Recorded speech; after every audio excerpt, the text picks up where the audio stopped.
Hey Rates, today I'll be reading The Dangers of a Single Story by Tariro Marvondo. It is Saturday morning on Ramsay Street. The sound of a lawnmower is drowned out by the diesel hum of a removalist truck blasting a Bollywood tune as it turns into Australia's most famous cul-de-sac. Don't like the look of the new Indian neighbours? Too bad. It's 2012 and the Kapoors, the conspicuously new residents of the much-loved soap opera Neighbours, are here to stay. Ramsay Street's newest family is part of a deliberate campaign to diversify Australia's favourite neighbourhood. The move has already met with public outrage. Online comments criticising Channel 10's decision have been filled with racist vitriol. Me? Well, I just hope that the Kapoor children have a better luck in suburban Australia than I did. The only black kid in my neighbourhood, I was forced to undergo a gruelling initiation into my life in contemporary suburbia. Once I was desperate to play hide-and-seek with the other neighbourhood kids, but Matthew Scubble, the self-appointed lead in a cast of bullies, had other ideas. I was forced to drink urine before I was allowed to participate. Another popular game was to yank at my beaded extension braids as I walked past. The aim was to successfully uproot the hair extensions, and my scalped braids became collector's items.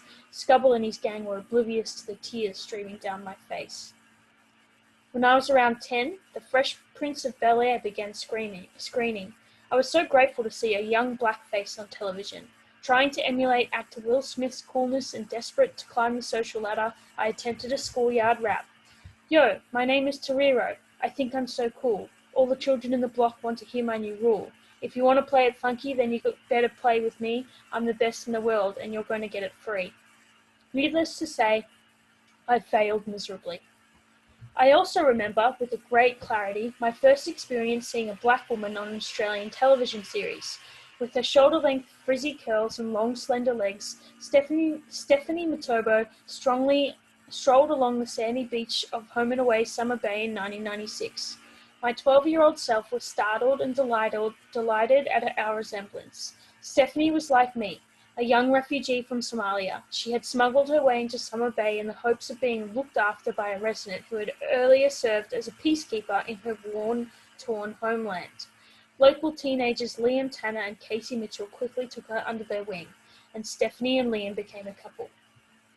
My adolescent self was totally hooked, and it came as a complete surprise when Stephanie met her untimely end. Having gone adventuring with some of the other teenagers, Home and Away's first African character ended up dangling from the edge of a cliff and eventually falling to her death.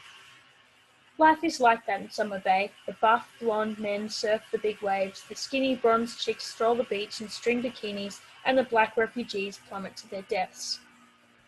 Unlike Neighbours' Australianised Kapoor family, Stephanie Matobo had entered Australia illegally, a queue jumper on a fake passport, and in an Australian soap, certain doom has a way of finding such imposters. It's now 14 years since that cliffside death, and I'm about to become one of the first African-born acting graduates of the Victorian College of the Arts. While channel surfing, I stumble across another Stephanie Matobo in Summer Bay. This time, her name is Grace Johnson, and she is involved in residency fraud, marrying Polynesian-Australian Elijah Johnson to secure proper medical treatment for her very ill son. Instead of falling off a cliff, Grace is punished by her son's premature death. The government then uncovers Grace's deception. In her final appearance on screen, she desperately pleads to stay in Australia while being carted off by immigration officials. Watching, I find myself wondering if these are the only roles I will play, if the desperate illegal other is the only way Australian viewers will accept racial and cultural diversity on television. If so, then were all of my wonderful blind-casted roles at drama school pointless? Is there any value in playing Blair from Michael Gurr's Perfume, Underwear and Crash Helmet, Nina from Chekhov's The Seagull, and Desdemona from Shakespeare's Othello? What use is my vocal and technical training if I'm destined only to play a doomed refugee with a generic African accent? I start wondering if I should think seriously about moving abroad in search of stage and screen opportunities. It is a perfect sunny day. The waiters at the Riverside Cafe are smiling and chatting. It is lunchtime, and the place is filling up with men and women in business suits and corporate apparel. I'm with Wahibi Massour, a bubbly and attractive Lebanese-Australian actor and writer. Wahibi and I met a few months earlier at a Melbourne International Arts Festival and Multicultural Arts Victoria Masterclass exploring refugee-based documentary theatre. We chose a seat in the shade and ordered some grilled eggplant to share. She is bursting with enthusiasm, only too happy to discuss issues of visibility, representation, and cultural diversity on Australian television. There is a myth underpinning the fabric of our nation, Wahibi says. A myth that Australia is a clean country, a tidy place, because we haven't had a civil war. This myth permeates all aspects of Australian life, including our entertainment industry. This idea takes me back, but I lean closer, absorbed by what she is saying. When migrants come to this country, we enter into an invisible contract, an understanding to keep Australia clean. An artist's role is to remind other Australians of the mud under this veneer of civilization, because the reality is that it is cracking. Wahibi is so impassioned by what she is saying that she knocks over the salt and pepper shakers, making me laugh, but we soon get serious again. Look at the political structures set up in our society and what it is doing to people. Look at the inhumane treatment of refugees.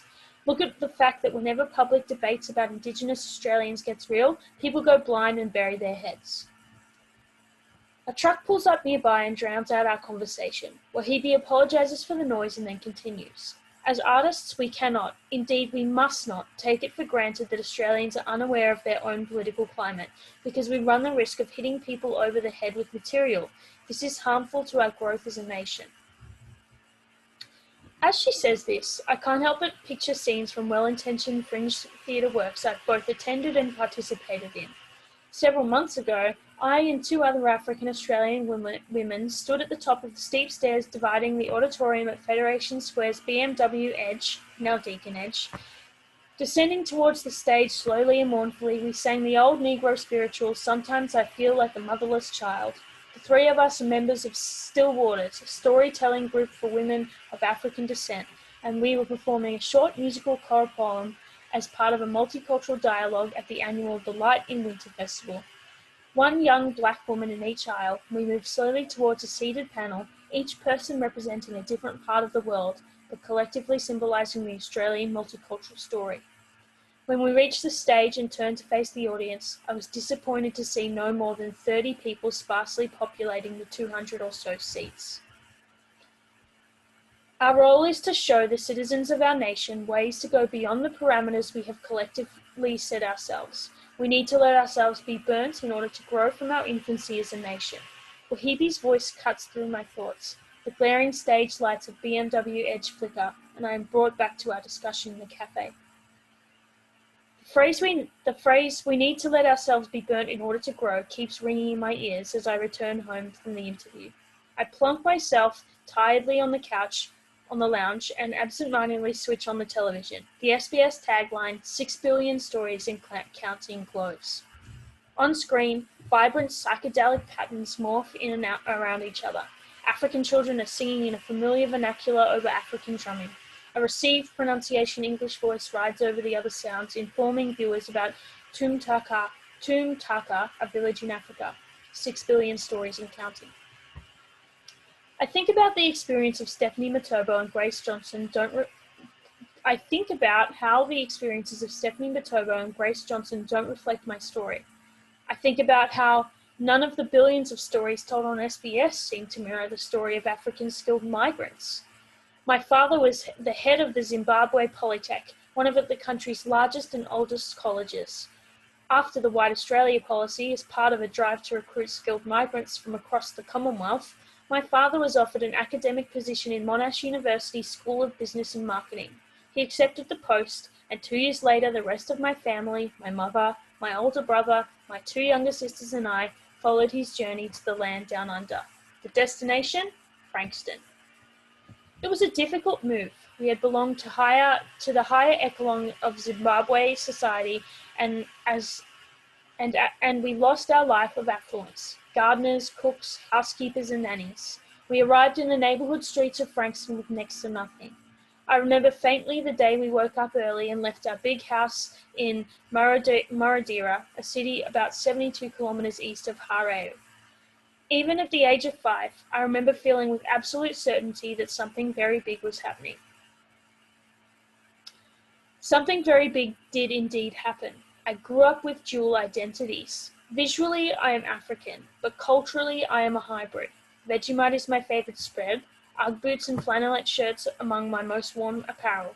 I have an Aussie accent, yet I dance like my spirit has never left my motherland, and I was gifted with a deep, resonant singing voice. 6 billion stories and counting.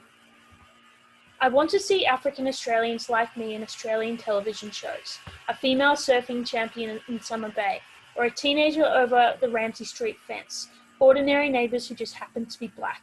I want to see me, and I can't see what's so controversial about that.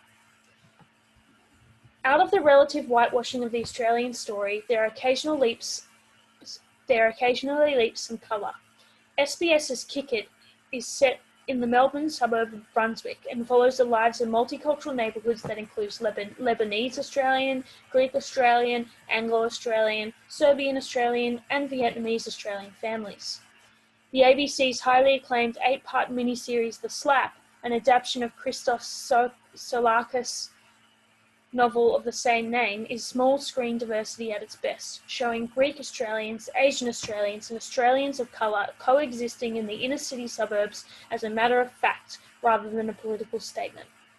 A huge part of the series' success is the fact that the writer is Greek Australian. But even initiatives such as Blacktown City Council's African Theatre Project and Melbourne Stillwater Storytelling Group, projects dedicated to increasing the diversity of voice and representation in Australian writing, stage and television, cannot work alone to get their stories heard by a mass audience. In Australia, some lobby and industry groups are making headway on diversity and representation.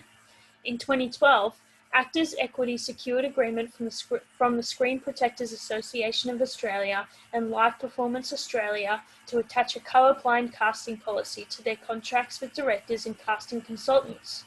Actors Equity was in discussions with SPAA about maintaining records and collecting statistics relating to ethnicity, gender and disability for all auditions, interviews and hirings. SPAA and LPA were also supportive of developing colourblind casting workshops to promote racially inclusive policies and behaviour. A few months later, I'm thinking about blind casting, the discussion with Wahibi and the public backlash against Neighbour's new Indian Australian residents as I'm selecting material to perform for Agents Day, a mammoth end-of-year event where casting directors, casting agents and directors are invited to a graduate showcase. The right selection of material is almost as important as the performance itself. I wonder, with anguish, about whether to perform a culturally specific monologue, the West Indian spirit medium, for instance, or the African air spirit. I know this is probably my best for finding work quickly. I also fear that, if I take this route, I will one day become the cliff-dangling Stephanie Matobo or the deported Grace Johnson. 6 billion stories and counting, but where is mine? It's mid-December 2011 and I am at the Melbourne Theatre Company's Lawler studio. Butterflies beat in my stomach as I stand on the side of the stage, looking nervously out at the rows of seats filled by industry personnel. I'm standing with 21 other hopeful graduates, dressed in smart stage blacks. Piano keys start their opening tune, and the VCA's class of 2011 enters in small groups, singing and grooving to Mama Told Me Not to Come. In slow motion, I pick up a clear umbrella and a small black book. James, my scene partner, meets me in the center of the stage. James transforms into Bill, a man getting drenched by the rain. Bill sees Betty, my character, under an umbrella. He begins to ask if he can share the umbrella with her, but she rejects him abruptly. Bill tries again, using the same words but a different approach. Again, he is knocked back. On the third attempt, Bill is successful, and the pair move on to talk about the novel Betty is reading. Eventually, they leave together to go on a date. The scene is our adaptation of American playwright David Ives' Sure Thing. I am just a woman under an umbrella trying to read a Faulkner novel. It is incidental that I am black. During the showcase, agents scribble notes about who they might be interested in putting on their books. At the following lunch banquet and during the few agent interviews I attend, I'm spoken to candidly about how, though colourblind casting has been talked about for a while, it will be some time before it becomes the dominant model used in the Australian entertainment industry.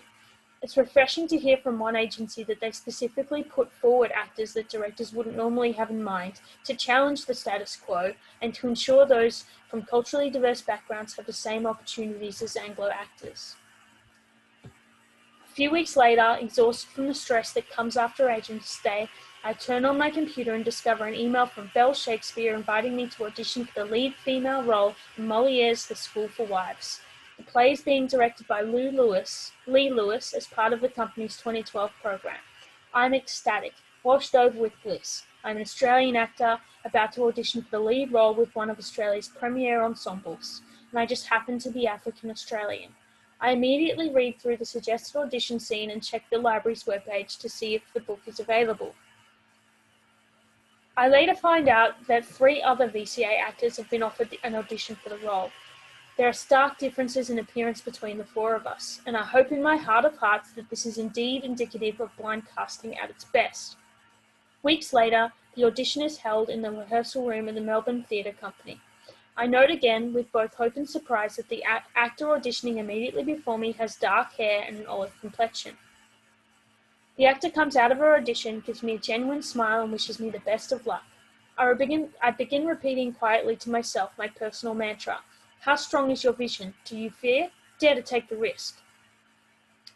Lewis's friendly and professional assistant comes out, introduces herself, and directs me to the audition room. I am greeted by Lewis's very casual and laid-back manner as she invites me to take a seat to have a chat. Immediately, she puts me at ease. We talk briefly about me, and then the rest of the conversation is about the play. The time comes to perform, and Lewis asks me if I require a chair during the scene. I decline politely and begin the scene standing.